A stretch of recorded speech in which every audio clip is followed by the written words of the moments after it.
They thought she was just a waitress, invisible, unimportant, just another girl wiping tables to pay off a debt she didn't create. But they forgot one thing. Ilara Vance wasn't always poor, and she wasn't just listening. She was translating. When a simple waitress overhears a $50 million deception in fluent French, she has two choices: stay silent and keep her job, or speak up and lose everything. She chose to speak. What she didn't know was that the silent man at table 4 was the most dangerous billionaire in New York, and he was about to make her an offer that would cost much more than a plane ticket. This is the story of how one sentence changed everything. The clinking of silverware against fine china was the soundtrack of Ilara Vance's life. It was a sharp, piercing noise that drilled into her skull, reminding her of exactly where she was: the Velvet Room, Manhattan's most pretentious French restaurant. Water, girl. Now, and try not to look so miserable while you pour it. Ilara swallowed her pride, a taste that had become all too familiar over the last 3 years. Of course, Mr. Henderson, right away. She kept her eyes lowered, fixing her gaze on the polished mahogany floor. At 24, Ilara should have been finishing her master's degree in international relations at Columbia. She should have been walking the halls of the UN, utilizing the 4 languages she spoke fluently.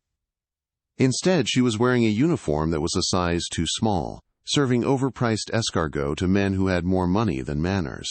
The fall had been swift. Her father's investment firm had collapsed overnight, a victim of a partner's embezzlement. The scandal took the house, the savings, and eventually her father's health. He was currently in a state-run care facility, and the medical bills were a hungry beast that never stopped eating. Ilara, table 7, VIPs, don't mess this up. Chloe, the floor manager, hissed as she breezed past. Chloe was a woman who derived a sick amount of pleasure from Ilara's downfall. She knew Ilara used to dine at places like this, not work in them. Ilara smoothed her apron and approached table 7. The atmosphere around the table was heavy, thick with the scent of expensive cologne and tension. There were 3 men. 2 were speaking rapidly in French, their body language aggressive, arrogant. The 3rd man, seated with his back to the window, was silent. He was striking, dark hair, a jawline that looked carved from granite, and eyes the color of a stormy sea. He wore a charcoal suit that probably cost more than Ilara made in 3 years. He was looking at a contract on the table, frowning. Ilara recognized him immediately. Julian Thorne, CEO of Thorne Enterprises. He was a shark in the business world, known for acquiring failing tech companies and stripping them for parts. He was ruthless, cold, and apparently about to be ripped off. Ilara began to pour the wine, making herself invisible. It was her superpower. The 2 Frenchmen, Jean-Paul and Luc, ignored her completely. To them, she was furniture. Il ne comprend rien, Jean-Paul said rapidly in French, smirking as he took a sip of his Bordeaux. He understands nothing. Exactement, Luc replied, leaning back.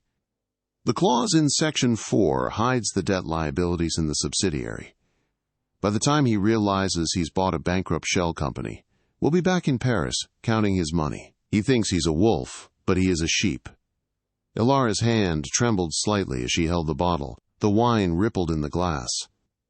Julian Thorne looked up at the Frenchman, his face impassive. Is there a problem, gentlemen? You seem amused. Jean-Paul switched to English instantly, his voice dripping with fake sincerity. Not at all, Mr. Thorne. We were just admiring the ambiance and expressing how excited we are to finalize this partnership. It is a very good deal for you. A steal, really, Luc added. Julian nodded slowly. He reached for his pen. Right. Well, I suppose if the financials check out. Ilara felt a cold knot in her stomach. If Julian signed that, he'd lose millions. It wasn't her business. If she spoke, she'd be fired. Chloe was watching from the bar like a hawk. Ilara needed this paycheck. She needed the tips. Her father needed his medication. Just walk away, Ilara, she told herself. Walk away. She finished pouring the wine. She stepped back. But then Jean-Paul laughed softly, a cruel, mocking sound. "Stupid American," he muttered in French, so low only someone standing right next to him could hear. That was it. The pride she thought she had buried rose up like a tidal wave. Ilara stopped. She turned around, clutching the empty wine bottle against her chest like a shield. "Excusez-moi, monsieur," Ilara said. Her voice was soft, but her French was impeccable. Parisian accent, perfect intonation. The table went dead silent. Jean-Paul and Luc froze, their wine glasses halfway to their mouths. Julian Thorne stopped spinning his pen. He looked up, his gray eyes locking onto hers with sudden intensity. "I believe," Ilara continued in English, looking directly at Julian, "that the gentleman is mistaken about the ambiance. What they were actually discussing, sir, is Section 4 of your contract."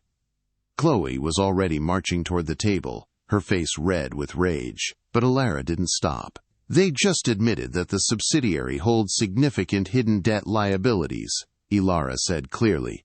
"They referred to you as a sheep who is buying a bankrupt shell company. If you sign that, you are acquiring their debt, not their assets." Jean-Paul stood up, his face purple. "You lying little! How dare you? Who is this girl?" "She is lying!" Luc shouted, looking panicked. Ilara turned her gaze to Jean-Paul, her eyes blazing. "Je ne mens pas, et vous le savez très bien. La cupidité vous rend négligent." "I am not lying, and you know it very well. Greed makes you sloppy." The silence that followed was deafening. The entire restaurant seemed to hold its breath. Julian Thorne didn't look at the Frenchman, he didn't look at the contract. He kept his eyes fixed on the waitress in the ill-fitting uniform. "Is that true?" Julian asked, his voice dangerously low. Jean-Paul stammered. "Mr. Thorne, she is just a waitress. She probably doesn't even understand business terms." Julian raised a hand, silencing him. He picked up the contract, flipped to Section 4, and read it for a long, agonizing minute. Then he closed the folder. "Get out," Julian said. "But get out." Julian didn't shout, but the authority in his voice shook the glasses on the table. "Before I have my legal team destroy not just this deal, but your entire reputation in Europe. Leave." The two men grabbed their briefcases and scrambled out of the restaurant, casting hateful glares at Ilara. Ilara stood there, her heart hammering against her ribs. She had done the right thing. But as she looked up, she saw Chloe standing next to her. "Kitchen, now," Chloe hissed. Ilara looked at Julian one last time. He wasn't smiling. He wasn't thanking her. He was studying her, like she was a puzzle he couldn't solve.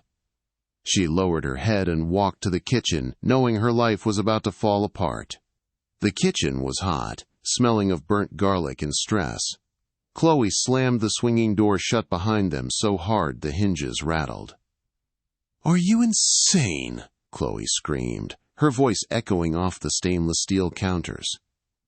The chefs paused their chopping to watch the spectacle. "You humiliated guests! You interrupted a business meeting! Who do you think you are?" "I saved them from being scammed, Chloe," Ilara said, her voice shaking. "They were lying to him. I couldn't just let it happen." "It is not your job to play corporate savior," Chloe spat, stepping into Ilara's personal space. "Your job is to pour water and shut up. Do you know who those men were? Do you know how much business they bring in?" "They were crooks," Ilara insisted. "I don't care if they were serial killers," Chloe yelled. "You embarrassed the Velvet Room. You breached guest confidentiality. You are a liability." Chloe ripped the apron off Ilara's waist. "Get out, you're fired. Don't bother coming back for your tips." "You can't keep my tips," Ilara said, tears stinging her eyes. "I worked a 12-hour shift." "Consider it a fee for the damage you caused to our reputation. Leave, Ilara, before I call security." Ilara wanted to fight. She wanted to scream, but the exhaustion was a physical weight pressing down on her shoulders. She didn't have the energy for a war she couldn't win. She grabbed her purse from the locker, changed into her worn-out jeans and sweater, and walked out the back door into the alleyway. It was raining. Of course it was raining. Ilara leaned against the brick wall and slid down until she was sitting on a crate, burying her face in her hands.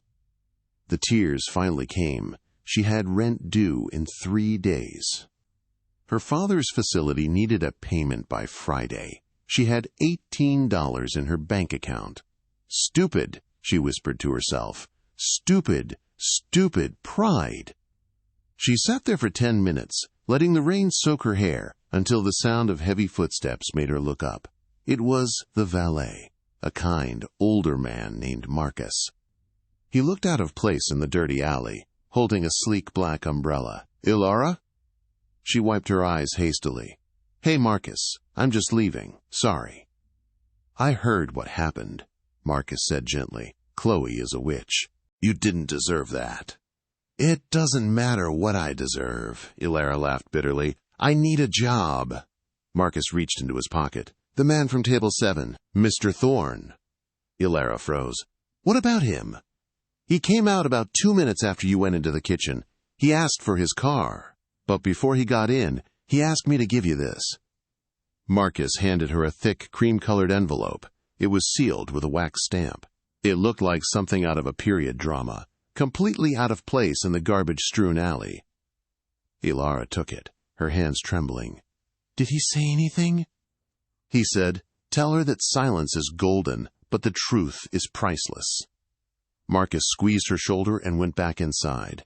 Ilara sat alone under the flickering street lamp and tore open the envelope.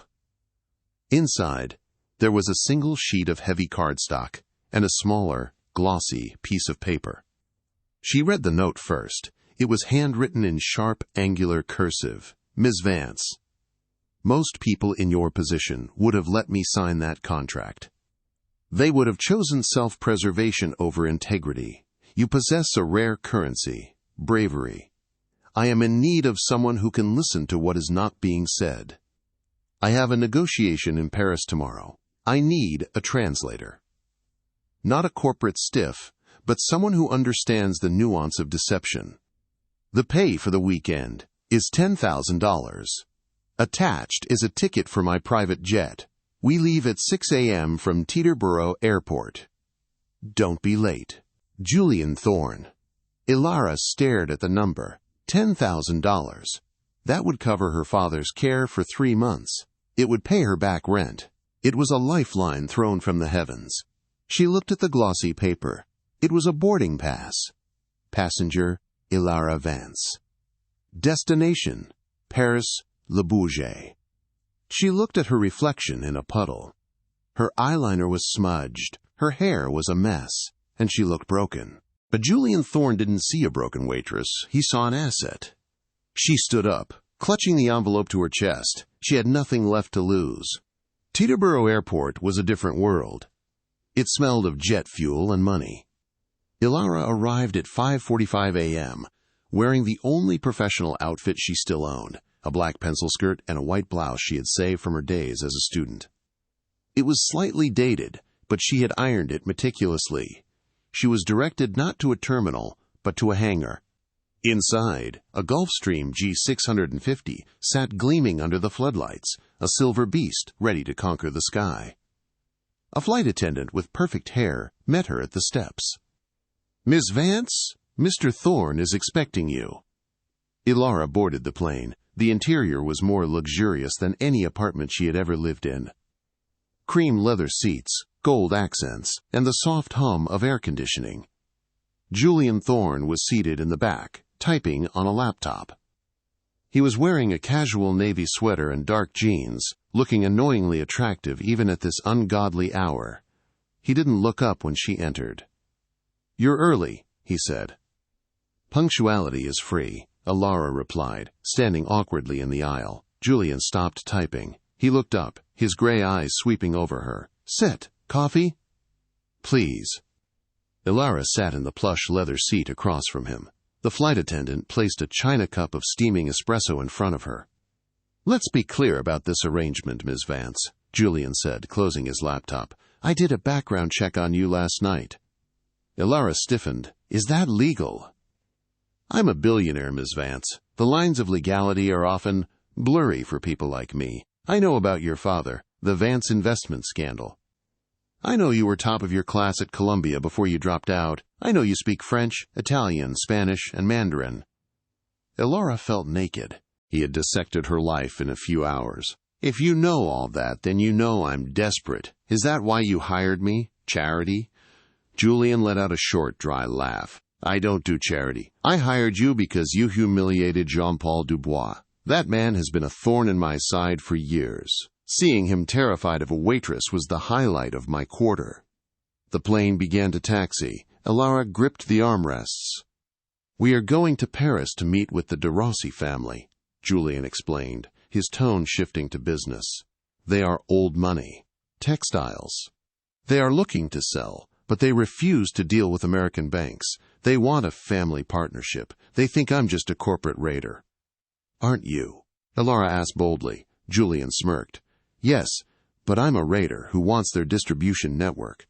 I need you to be my ears. The de Rossis are polite, but they gossip amongst themselves. I need to know what they truly want, not what they tell me they want. So, I'm a spy, Elora said. You're a consultant, Julian corrected, and if you pull this off, the $10,000 is just a retainer. There will be a bonus.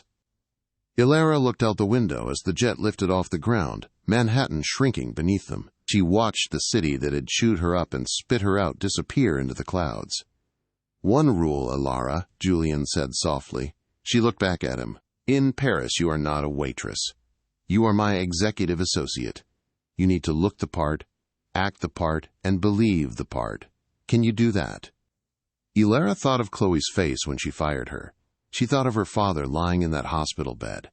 She straightened her spine, lifting her chin. Mr. Thorne, she said, her voice steady, I was born for this part. Julian held her gaze for a moment, and for the first time a genuine smile touched the corners of his lips. Good. Then get some sleep. When we land, we have a wardrobe to buy. I can't have my associate wearing a suit from 2019. Elora felt a flush of embarrassment, but also a thrill of excitement. The game was on. Paris was not the romantic dream Elora remembered from her student days. Seen through the tinted windows of Julian Thorne's armored Mercedes Maybach, it was a chessboard of power. They checked into the penthouse suite at the Hotel Plaza Atene. The opulence was overwhelming. Marble floors, chandeliers that looked like frozen waterfalls, and a balcony offering a direct view of the Eiffel Tower. Don't get used to it, Julian said, tossing his blazer onto a silk sofa. We're here to work. The de Rossi family is expecting us for dinner at their estate in Versailles at 8. We have 4 hours to turn you into someone they will respect. I thought they respected competence, Elora said, feeling out of place in her worn clothes against the gilded backdrop of the suite. They respect money and lineage. You have neither currently visible, so we will fake the money until they forget to ask about the lineage. The next 3 hours were a blur of high-end boutiques on Avenue Montaigne. Julian didn't browse. He executed. He selected silk blouses, tailored trousers, a structural navy blazer that screamed authority, and an evening dress for the dinner, a sleek emerald green silk gown that fit Elora like a second skin. When Elora emerged from the dressing room in the gown, the shop assistants gasped theatrically. Julian looked up from his phone. He didn't gasp, but his eyes narrowed slightly, a flicker of appreciation crossing his stoic face before it vanished. Adequate, he said. Put it in a box. We're leaving. By 7:30 p.m., Elora looked in the mirror and didn't recognize herself. Her hair was pulled back in a severe, elegant chignon. Her makeup was flawless, emphasizing her intelligence rather than just her beauty. She wore the armor Julian had purchased. She looked expensive. She looked dangerous. The de Rossi estate was a sprawling 17th-century chateau dripping with ivy and old-money arrogance. They were met at the door by a butler who looked like he hadn't smiled since the French Revolution. Vincenzo de Rossi, the patriarch, was a small man with shrewd eyes and a meticulously trimmed silver beard. His daughter, Isabella, was 40, striking, and looked at Julian like a meal she hadn't decided if she wanted to eat or poison. Mr. Thorne. Vincenzo greeted coldly in English, extending a hand without enthusiasm. Welcome to France. I trust your flight was efficient. You Americans love efficiency. It was productive, Vincenzo, Julian replied smoothly. May I present my executive associate, Ilara Vance? Isabella's eyes raked over Ilara, assessing the emerald gown, the posture, the lack of jewelry. An associate? Isabella purred in a heavy Italian-French accent. How modern. You are very young for such a position, mademoiselle. Youth is not a barrier to insight, Madame de Rossi, Ilara said in flawless, formal French. And Mr. Thorne values insight above age. Isabella raised an eyebrow, pleasantly surprised by the linguistic parry. Indeed. Come, dinner is served. The dining room was cavernous, the table long enough to seat 30, yet set for only 4. The conversation during the appetizer was a verbal fencing match. Julian and Vincenzo traded barbs about global markets, each trying to assert dominance. Ilara sat silently, her senses tuned to a frequency the men were ignoring. She watched Isabella. The daughter was barely eating, her phone buzzing silently in her lap every few minutes. When the main course arrived, Vincenzo launched into a monologue about the history of his textile empire, clearly trying to bore Julian into submission. Isabella leaned slightly toward her father, whispering rapidly in Italian under the cover of Vincenzo's booming voice. Ilara had claimed on the plane to speak some Italian, but the truth was, she was near-native fluent, thanks to a childhood nanny. Papa, basta, Isabella hissed. Stop talking about grandfather's looms. He doesn't care. He's looking at the profit margins on the Asian distribution deal. Silence, Isabella, Vincenzo snapped back quietly in Italian, smiling tightly at Julian while he did so. The American is a barbarian. I need to know if he has the patience for our legacy, or if he just wants to gut us for quick cash. He's not the problem, Isabella whispered urgently, her eyes darting to her phone again. It's the other offer, the consortium from Dubai. They just raised their bid by 15%. We need to stall Thorne until Monday. Ilara's heart skipped a beat. A competing offer. Julian had no idea. Vincenzo waved his hand dismissively at his daughter and switched back to English. So, Julian, tell me, why does a man who deals in silicon chips want to buy a company that deals in silk? Julian swirled his wine. Because people will always need clothes, Vincenzo. Technology changes. Luxury is eternal. The dinner concluded with espresso and an agreement to meet at the de Rossi corporate headquarters in Paris the next morning for the final negotiations. Back in the Maybach, the moment the doors closed, Julian turned to Ilara. The facade of relaxed confidence dropped instantly. Well? They were yammering in Italian for half the meal. What did I miss? Ilara took a deep breath. Everything. You're being played, Julian. They aren't worried about your reputation as a raider. That's a smokescreen. Julian's jaw tightened. Explain. There's another bidder. A consortium from Dubai. They raised their offer by 15% tonight during dinner.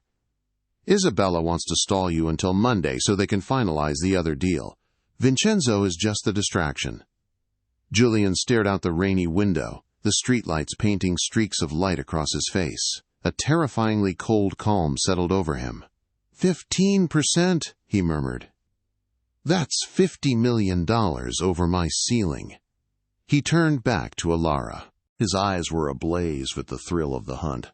Good work, Vance. Very good work. Tomorrow, we don't negotiate. We annihilate. Get some sleep. You just earned your bonus. Ilara felt a rush of adrenaline. She wasn't just a waitress anymore. She was a player in the game. But as they pulled up to the Plaza Athénée, she couldn't shake the feeling that Isabella's frantic texting meant more trouble was coming. The boardroom of de Rossi Textiles overlooked the Seine. It was an intimidating space of polished wood and centuries of tradition. Vincenzo and Isabella sat on one side of the table, flanked by 3 lawyers. Julian sat on the other, with only Ilara beside him. The visual disparity was intentional on Julian's part. It projected supreme confidence. The meeting began cordially enough. Julian walked them through his proposal, emphasizing respect for their legacy while outlining necessary modernization. Then Vincenzo smiled, a predatory glint in his eye. It is a compelling vision, Julian, but these things take time. We feel we need the weekend to review the fine print before committing. The stall tactic, just as Alara had predicted. Julian leaned back in his chair, steepling his fingers. I'm afraid I don't have the weekend, Vincenzo. My offer expires at 5 p.m. today. Isabella bristled. That is unreasonable pressure, Mr. Thorne. We do not do business with a gun to our heads. And I don't do business with people who use me as leverage for a Dubai consortium. Julian dropped the bomb quietly. The room froze. Vincenzo paled visibly. Isabella glared at Alara, instantly realizing where the leak came from. I don't know what you're talking about, Isabella lied smoothly. I think you do, Julian said, sliding a sleek black folder across the table. My revised offer. It matches the Dubai bid, plus 5%. And I guarantee Isabella a seat on the new board of directors, with veto power over legacy decisions. Alara watched in awe. He had used the information not just to block the rivals, but to split the father and daughter. Isabella wanted power, Vincenzo wanted money. Julian just gave Isabella the keys to the kingdom. Isabella picked up the folder, her hands trembling slightly. She looked at her father, then back at the numbers. The greed won out over filial loyalty. We can sign today, Isabella said. Isabella, are you mad? Vincenzo shouted in Italian. It's a good deal, Papa. The best we will get. Just as Isabella reached for the gold pen resting in the center of the table, the heavy double doors of the boardroom burst open. Stop! Do not sign anything with this man. Standing in the doorway, red-faced and panting, was Jean-Paul Dubois, the man Alara had humiliated in the Velvet Room just 48 hours ago. Alara felt the blood drain from her face. Julian didn't even turn around.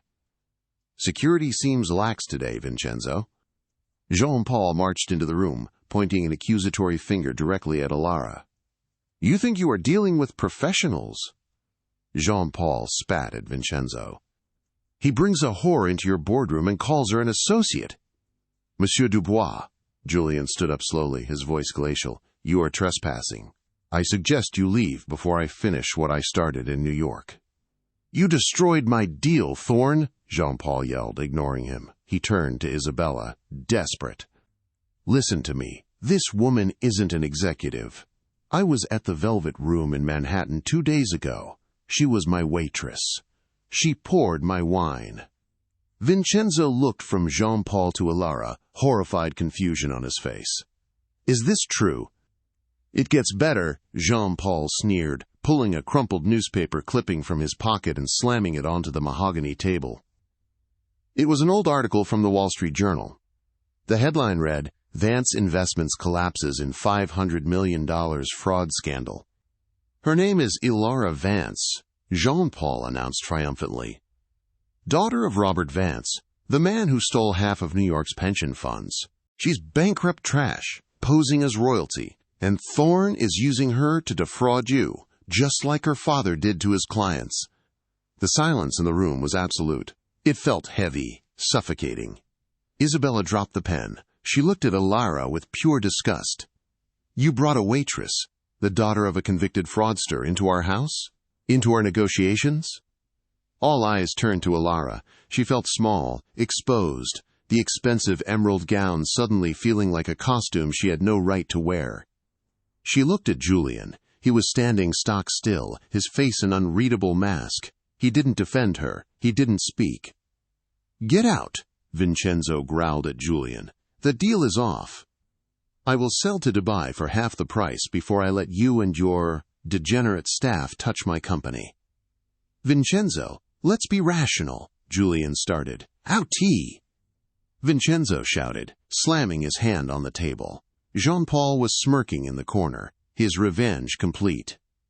Julian looked at Alara, his gray eyes cold and distant. Get your things, Vance. We're leaving. He walked out of the room without waiting for her. Alara stood up, her legs shaking, and walked the longest walk of her life to the door, feeling the De Rossi family's judgment burning into her back. The ride back to the Hotel Plaza Athénée was a study in suffocating silence. Outside the tinted windows of the Maybach, Paris was weeping, a gray, relentless drizzle that blurred the city of lights into streaks of melancholy neon. Alara sat pressed against the leather door, as far away from Julian as the confined space would allow. Her hands were clasped so tightly in her lap that her knuckles had turned white. Every few seconds, she stole a glance at him. Julian was staring out the window, his jaw locked so tightly, a muscle feathered rhythmically in his cheek. He looked like a statue carved from ice, cold, impenetrable, and utterly furious. The driver, sensing the radioactive tension in the back seat, kept the partition up and the radio off. The only sound was the hum of the tires on wet pavement and the ragged rhythm of Alara's own breathing. "Say something," she pleaded silently. "Yell at me. Fire me. Just don't sit there like I don't exist." When the car finally pulled up to the hotel entrance, the doormen rushed forward with umbrellas, but Julian didn't wait. He stormed out of the car, ignoring the staff, and marched through the lobby. Alara had to jog in her heels just to keep up, the eyes of the hotel staff following them. They knew. In the world of high-end service, everyone always knew when the masters were displeased. The elevator ride to the penthouse was the longest 2 minutes of Alara's life. When the doors pinged open, Julian walked straight to the bar cart. He bypassed the crystal tumblers and grabbed the heavy decanter of scotch, pouring a measure that was closer to a triple than a single. He downed half of it in one burn, his back turned to her. "You knew," he said finally. His voice wasn't loud, but it possessed a terrifying, vibrating quietness. "Knew what?" Alara whispered, standing near the door, afraid to fully enter the room. He spun around, and the mask of indifference shattered. His eyes were blazing with a fury she hadn't seen before. It was raw, ugly, and directed entirely at her. "Don't play the innocent with me, Vance. You knew exactly who Jean-Paul Dubois was. You knew he was a petty, vindictive little man who operates in the same circles as the de Rossis. And you knew you had to know that your family name is poison in this town. You said you ran a background check." Alara argued, her voice rising as the shock gave way to defensiveness. "You told me on the plane you knew about the Vance scandal. You said it didn't matter. I knew your father lost money. I knew he was disgraced in New York." Julian shouted, slamming the glass down on the marble counter so hard Alara flinched. "I didn't realize your name was radioactive in Europe. I didn't expect you to be naive enough to think a man like Dubois wouldn't try to retaliate if he saw you. I didn't think he'd follow us to Paris and burst into a boardroom," Alara shouted back, stepping forward. "I thought I was helping. I humiliated him in New York to save you from a bad deal. I didn't ask to be here, Julian. You dragged me here. Because I thought you were smart." Julian stalked toward her, closing the distance until he was looming over her. "I thought you understood how this world works. It's not about clever translations or wearing a nice dress. It's about perception. It's about blood. And you just let Dubois spill mine all over that boardroom." He laughed, a cruel, dry sound. $60 million. Gone, because I trusted a waitress with a hero complex. The word hung in the air like a slap. Waitress. Alara felt tears prickling her eyes, hot and stinging, but she refused to let them fall. "I did my job," she said, her voice shaking with a mixture of rage and grief. "I got you the information about Dubai. I helped you split Isabella from her father. I held up my end of the bargain. I was an asset. Your end of the bargain was to be invisible when necessary, and you failed," Julian snapped. "Vincenzo will never deal with us now. He looks at you and sees fraud. He looks at me and sees an accomplice. You didn't just kill the deal, Alara. You scorched the earth." He turned away from her, running a hand through his hair, pacing the length of the room like a caged tiger. "I can't believe I was this careless. I let sentimentality cloud my judgment because you showed a spark of backbone in a restaurant." "It wasn't sentimentality," Alara said quietly. "It was respect, or I thought it was." Julian stopped pacing. He looked at her, his expression hardening into something unreadable. "It doesn't matter what it was.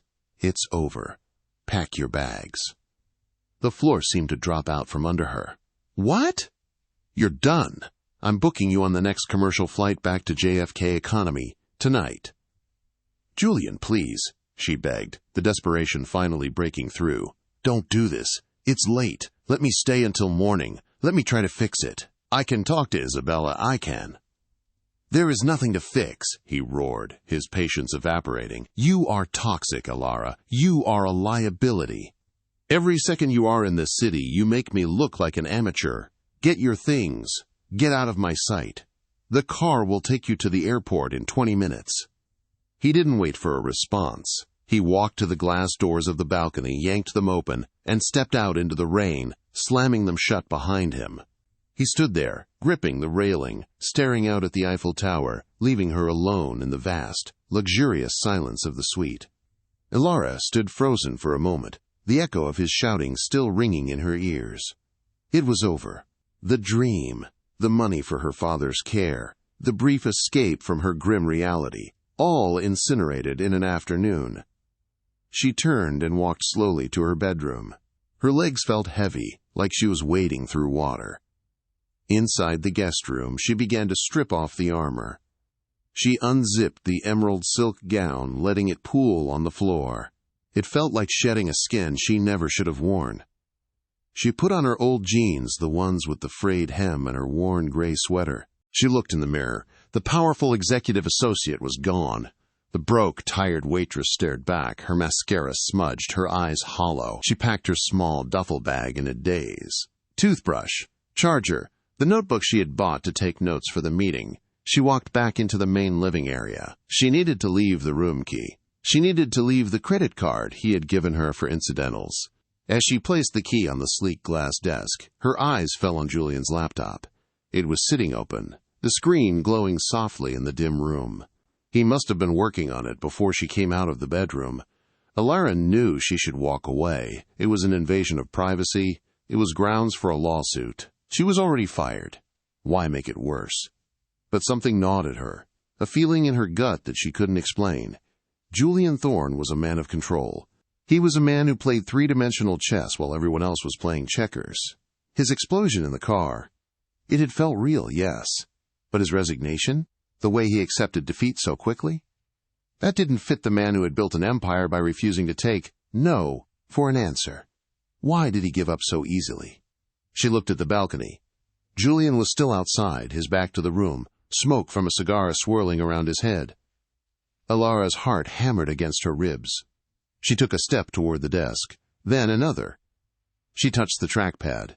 The screen brightened.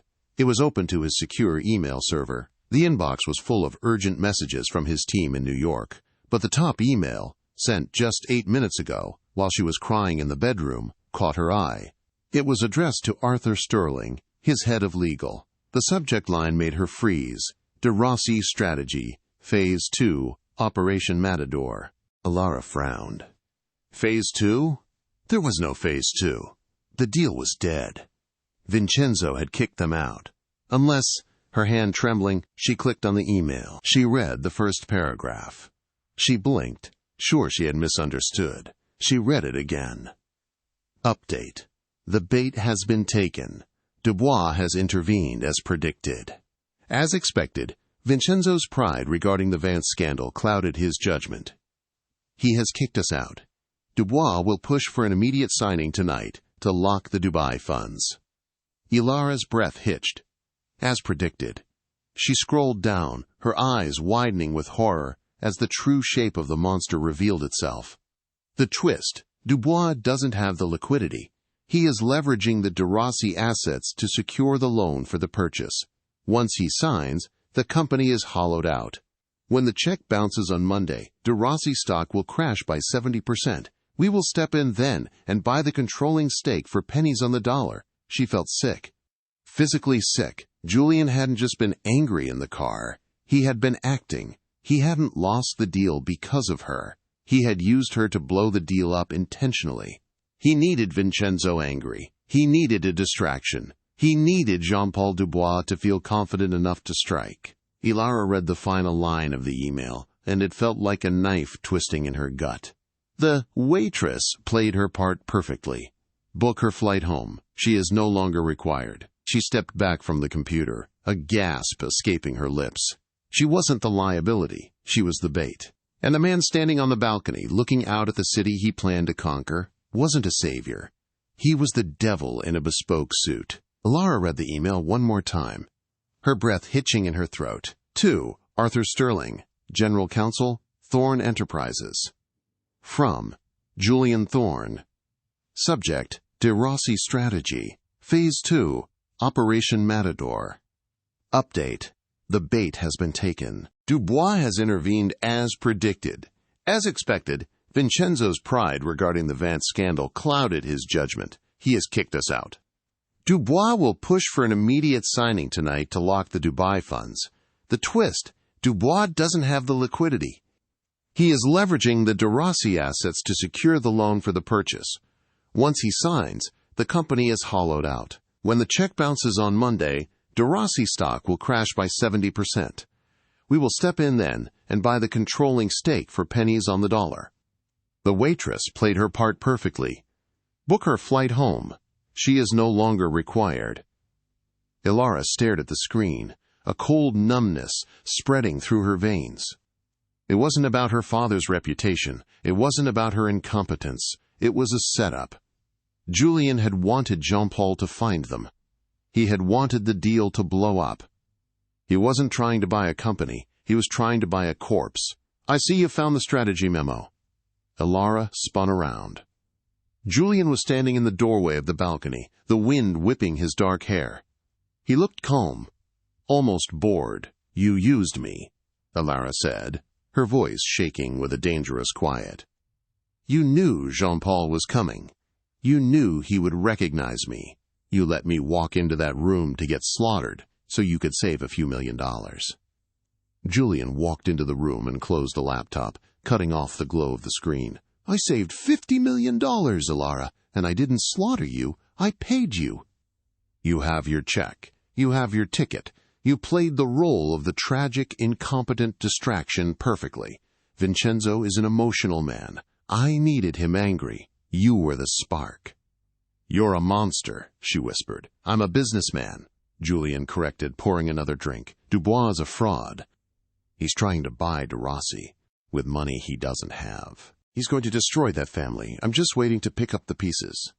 You're waiting for him to sign, Ilara realized, her mind racing. But if he signs tonight, the De Rossi brand is ruined. You don't want the pieces, Julian. You want the distribution network. You want the legacy.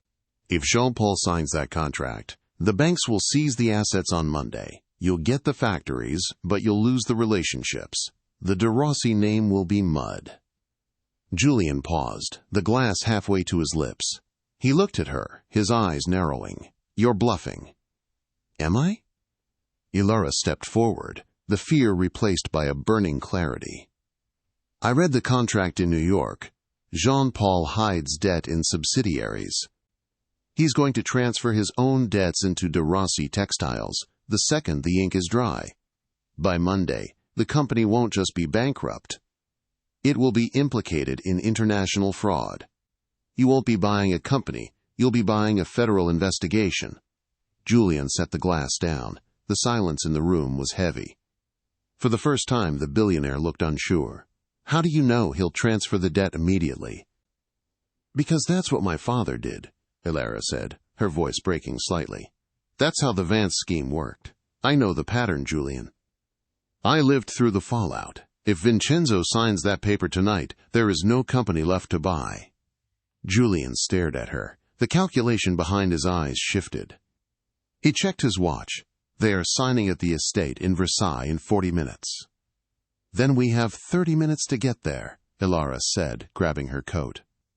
I fired you, Julian reminded her. And I'm unfiring myself, Ilara snapped. Because unlike you, I actually give a damn about whether that family gets destroyed. Are you coming, or do I have to take the metro?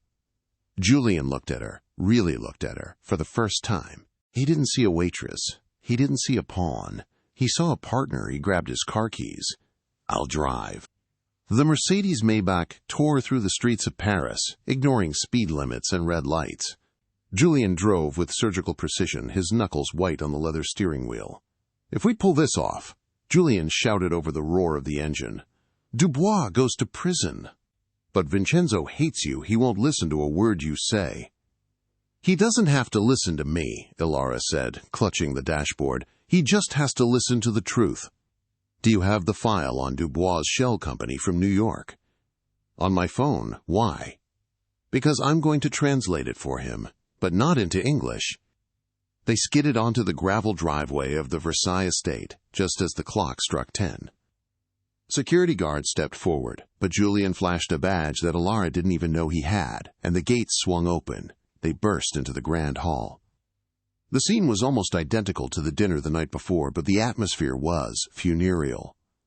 Vincenzo was holding a pen, hovering over a thick stack of documents.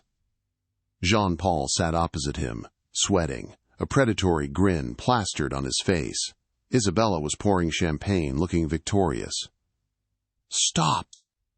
The shout echoed off the vaulted ceiling. Ilara marched into the room, Julian a step behind her. "You again?" Isabella shrieked, slamming the champagne bottle down. "Security!"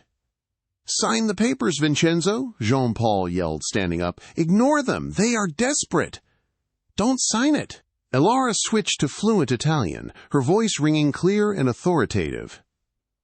"Signor de Rossi, listen to me. This man does not have the money. He is using your company as collateral to pay his own debts." Vincenzo looked up, the pen trembling in his hand. "Lies. You are the daughter of a thief. Why should I trust you?" Ilara walked right up to the table, ignoring the security guards reaching for her. She slammed Julian's phone down on the table. On the screen was a schematic of a complex web of offshore accounts. "Because I am the daughter of a thief," Ilara said softly, switching to French so Jean-Paul could understand every word. "I know what a lie looks like, Monsieur de Rossi. My father looked me in the eye and told me everything was fine the day before the FBI raided our house. I see the same look in Monsieur Dubois' eyes right now." She pointed a shaking finger at Jean-Paul. "Ask him," Ilara challenged. "Ask him to show you the proof of funds from the Dubai bank, not a letter of intent, a live balance. Ask him to log in right now." Jean-Paul's face went from red to ghost white. "This is preposterous. I will not be insulted by a—" "Show us the money, Dubois." Julian's voice cut through the noise like a blade. He stepped up beside Ilara, crossing his arms. "It's a simple request. Log in. If the money is there, I will walk away and give you a $10 million apology fee." The room went silent. All eyes turned to Jean-Paul. My phone has no signal," Jean-Paul stammered. "We have Wi-Fi," Isabella said slowly, her eyes narrowing. She looked at Jean-Paul, then at Ilara. The doubt was creeping in. "Do it, Jean-Paul," Vincenzo commanded. "Log in." Jean-Paul looked around the room, realizing the trap had snapped shut. He grabbed his briefcase. "I do not have to tolerate this. The deal is off." He turned to run, but two burly security guards blocked the exit. "He's not going anywhere," Julian said calmly. "The French authorities are already on their way. It seems Monsieur Dubois has been running a Ponzi scheme across 3 continents. We just provided the final piece of evidence." Jean-Paul slumped into a chair, defeated. Vincenzo looked at the contract, then at Ilara. He slowly tore the paper in half. He stood up and walked over to Ilara. He looked at her worn jeans, her messy hair, and then into her eyes. "You saved my legacy," Vincenzo said, his voice thick with emotion. "After I insulted you, after I cast you out. Why?" "Because," Ilara said, looking at Julian, "sometimes doing the right thing costs more than money. And someone had to pay the bill." Vincenzo nodded respectfully. He turned to Julian. "The company is yours, Mr. Thorne, at the original price, on one condition." "Name it," Julian said. "She stays." Vincenzo pointed to Ilara. "I want her as the liaison for the transition. I trust her." Julian turned to Ilara. A small, genuine smile played on his lips. "Well, Ms. Vance, it seems you're rehired, and I believe we need to discuss a significant raise." The view from the 45th floor of the Thorne Tower in Manhattan was breathtaking. Ilara sat at her own mahogany desk, reviewing the quarterly reports for de Rossi Textiles. The company was thriving. She wasn't wearing a waitress uniform. She was wearing a tailored cream suit. Her phone buzzed. A text from her father's care facility. Payment received. Mr. Vance is doing well today. He asked for you. Elara smiled. The debt was gone. Her father was safe. She was finishing her master's degree at night, paid for by the company. The door to her office opened. Julian leaned against the frame. "Ready for lunch?" he asked. "There's a new French place downtown. I hear the service is terrible, but the wine is excellent." Elara laughed, closing her laptop. "Only if I get to order for you. Your French is still terrible." "I'm working on it," Julian said, walking over to her. He stopped at her desk, looking down at her with a warmth that had replaced the ice in his eyes. "I never did thank you properly, Elara, for Paris." "You gave me a job, Julian, and a future. We're even." "No," Julian said softly. "We're just getting started." He offered her his arm. Elara took it. They walked out of the office together, not as Billionaire and Waitress, but as partners. The girl who used to be invisible had finally found her voice, and the man who only heard silence had finally learned to listen. And that is how Elara Vance went from wiping tables to running an empire. She proved that your past doesn't define your future, and that integrity is the only currency that never loses its value. What would you have done in Elara's shoes? Would you have saved the man who fired you, or would you have let the deal burn? Let me know in the comments below. I read every single one. If you enjoyed this story of betrayal, redemption, and high-stakes justice, please hit that like button. It really helps the channel. And don't forget to subscribe and ring the bell so you never miss a story. Until next time, keep listening.